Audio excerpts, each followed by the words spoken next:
Hai teman-teman semuanya, kembali lagi di jalan kita Anivera. Di video kali ini kita akan membahas tentang sejarah dan kisah misteri di balik salah satu mall di Surabaya yang bernama Delta Plaza atau dikenal juga sebagai Plaza Surabaya.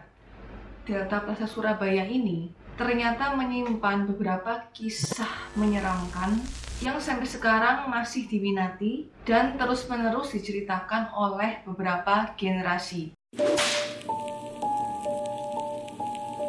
Delta Plaza ini merupakan sebuah pusat perbelanjaan 5 lantai dengan luas mencapai 75.270 meter persegi.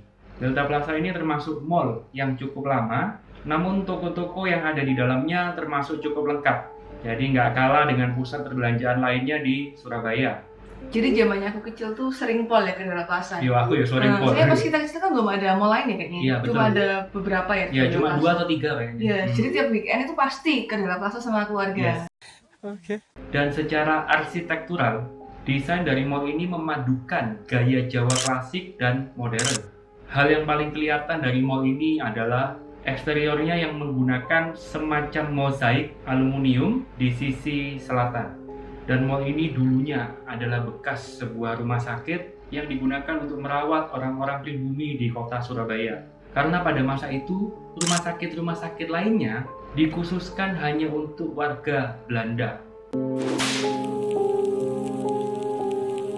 Sebagian orang pasti udah paham kalau Delta Plaza ini dulunya adalah sebuah rumah sakit umum yang telah diubah menjadi sebuah mall sekitar tahun 80-an. Rumah sakit itu dulunya bernama Rumah Sakit Simpang karena lokasinya itu berada di dekat persimpangan.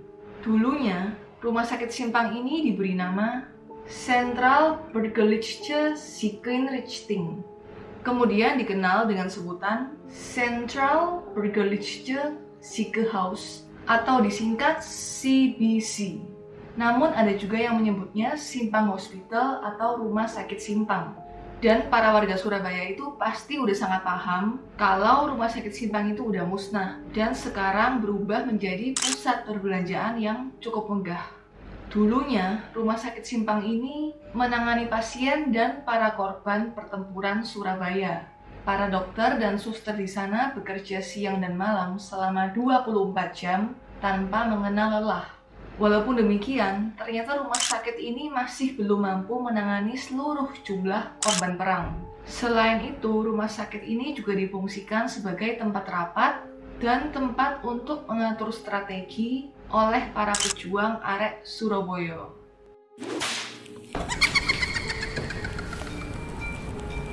Menurut rumor yang beredar, pada zaman dulu pada saat dia masih bentuknya rumah sakit itu, ada seorang perawat yang dimana perawat tersebut dia meninggal karena terjepit sama lift yang ada di bangunan rumah sakit lift tua ya? Iya. Zaman dulu kan lift itu kan nggak ada sensornya, jadi kalau jepit ya. Kalau sekarang kita ke mall, kita pergi ke liftnya mall ataupun hotel segala macam. Kalau lift ini kalau penutup tangan kita kan dia buka. Ada sensor otomatisnya. Kalau zaman dulu nggak ada guys. Jadi kalau begitu nutup dia nutup. Dan nutupnya pun dengan tenaga yang sangat kuat. Iya, ekstra. Iya, kalau ke tengah kalian gepeng. Iya.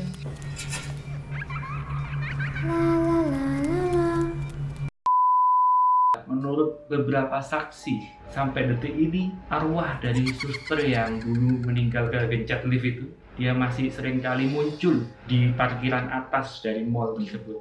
Nah, ini jalan menuju ke area parkirnya. Jadi nanti kita melewati tangga-tangga model jadul begini. Nah, itu tuh area parkir lantai atas yang katanya ada penampakan suster gepeng.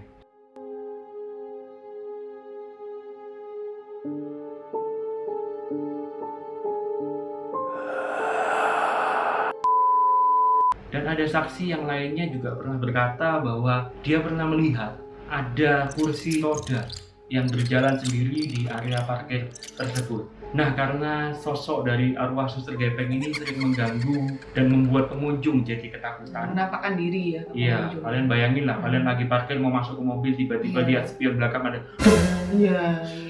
Akhirnya pada awal tahun 2000-an yang lalu, pihak manajemen mall dia memanggil seorang paranormal untuk mengusir sosok tersebut demi melindungi pengunjung yang datang ke demi mall kenyamanan tersebut. para pengunjung. Iya, betul. Dan menurut para saksi, katanya sih sampai saat ini masih ada penampakannya, tetapi sudah jauh lebih jarang. Ngomong-ngomong soal penampakan nih guys, jadi kemarin tuh kita berdua, aku sama Andi, itu kita pergi ke Daerah Plaza buat dokumentasi video. Jadi kita berdua ini, kita pergi ke area lift yang dulu bekas suster gepeng itu. Sewer. Nah jadi di Daerah Plaza itu ada 2 lift.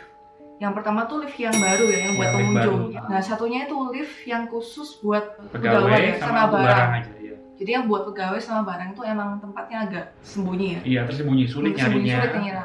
Terus Kita muter-muter berkali-kali belum iya, ketemu ya. kayak di balik sebuah Iya, tembok di balik gitu. sebuah tembok. Nah, terus waktu kita udah sampai sana kan kayak agak merinding ya, karena liftnya Iya. tuh emang bener-bener kayak tua ya. Mencekam gitu. Mencekam suasana liftnya. Mencekamnya tuh ya karena mungkin kita sudah tahu ceritanya, jadi kayak terbayang-bayang gitu. Iya, tapi misalnya aku nggak tahu ceritanya pun kalau aku lihat ya, maksudnya liftnya tuh kayak lift Kayak lama. hawanya beda Iya, gitu. hawanya nggak enak. Iya, soalnya lagian tempatnya kayak tertutup Iya. sekali gitu. Jadi nggak semua orang bisa menemukan lift Iya. itu.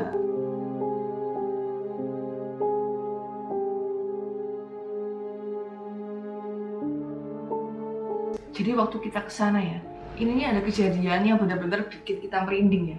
Coba kalian lihat video ini. Kalian lihat ada yang janggal atau enggak di video ini.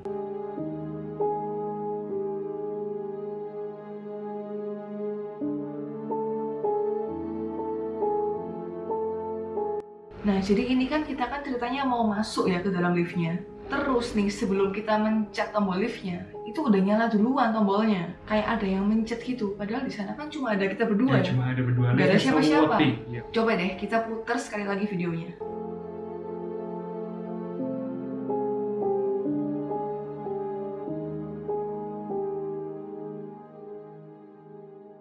Serem banget kan guys. Jadi kita barusan di depan liftnya sudah merinding ya. Itu kan tombolnya kan bukan tombol sensor ya dia. Iya, pertamanya aku mikirnya kayak, oh apakah itu pakai sensor gerak ya? Iya. Makanya tak coba sekali lagi. Habis gitu ketika aku nyobain kedua kali, ternyata memang betul tidak ada sensor geraknya sama sekali. Jadi kita betul-betul harus nyentuh secara fisik, baru dia bisa nyala tombolnya dan liftnya menjemput kita di bawah.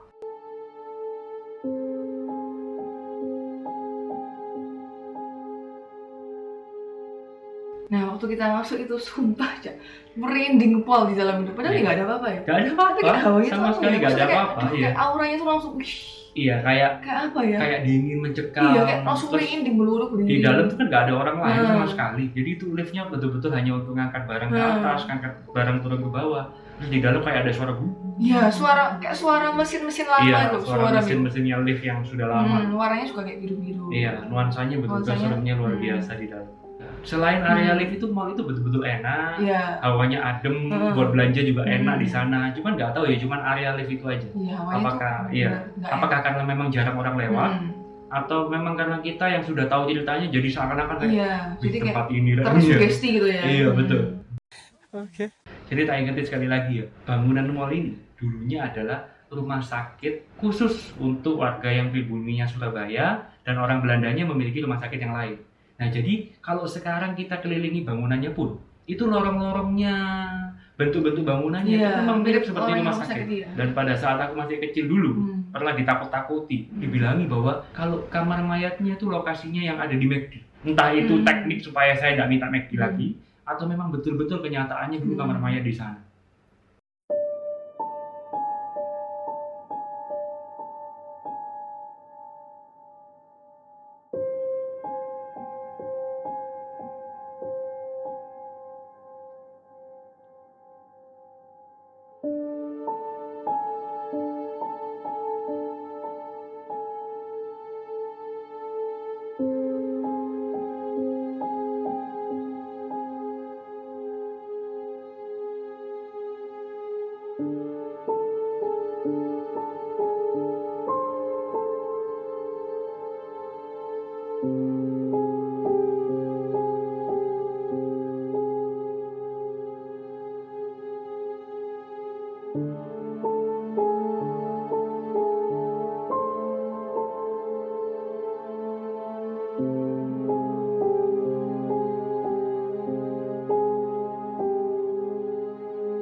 Itu dia guys, sejarah dan kisah misterinya Delta Plaza Surabaya.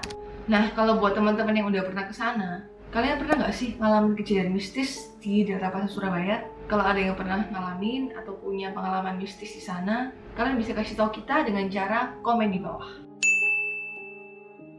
Oke, sekian video kita kali ini. Jadi thank you buat teman-teman semuanya yang sudah nonton episode Kiguni ini dari awal sampai akhir. Kalau kalian suka sama video kita dan merasa video kita bermanfaat, jangan lupa untuk selalu support kita dengan cara like, subscribe, dan nyalain tombol loncengnya di bawah supaya setiap kita upload video baru, kalian dapat notifikasi. Dan jangan lupa share ke semua teman-teman kalian.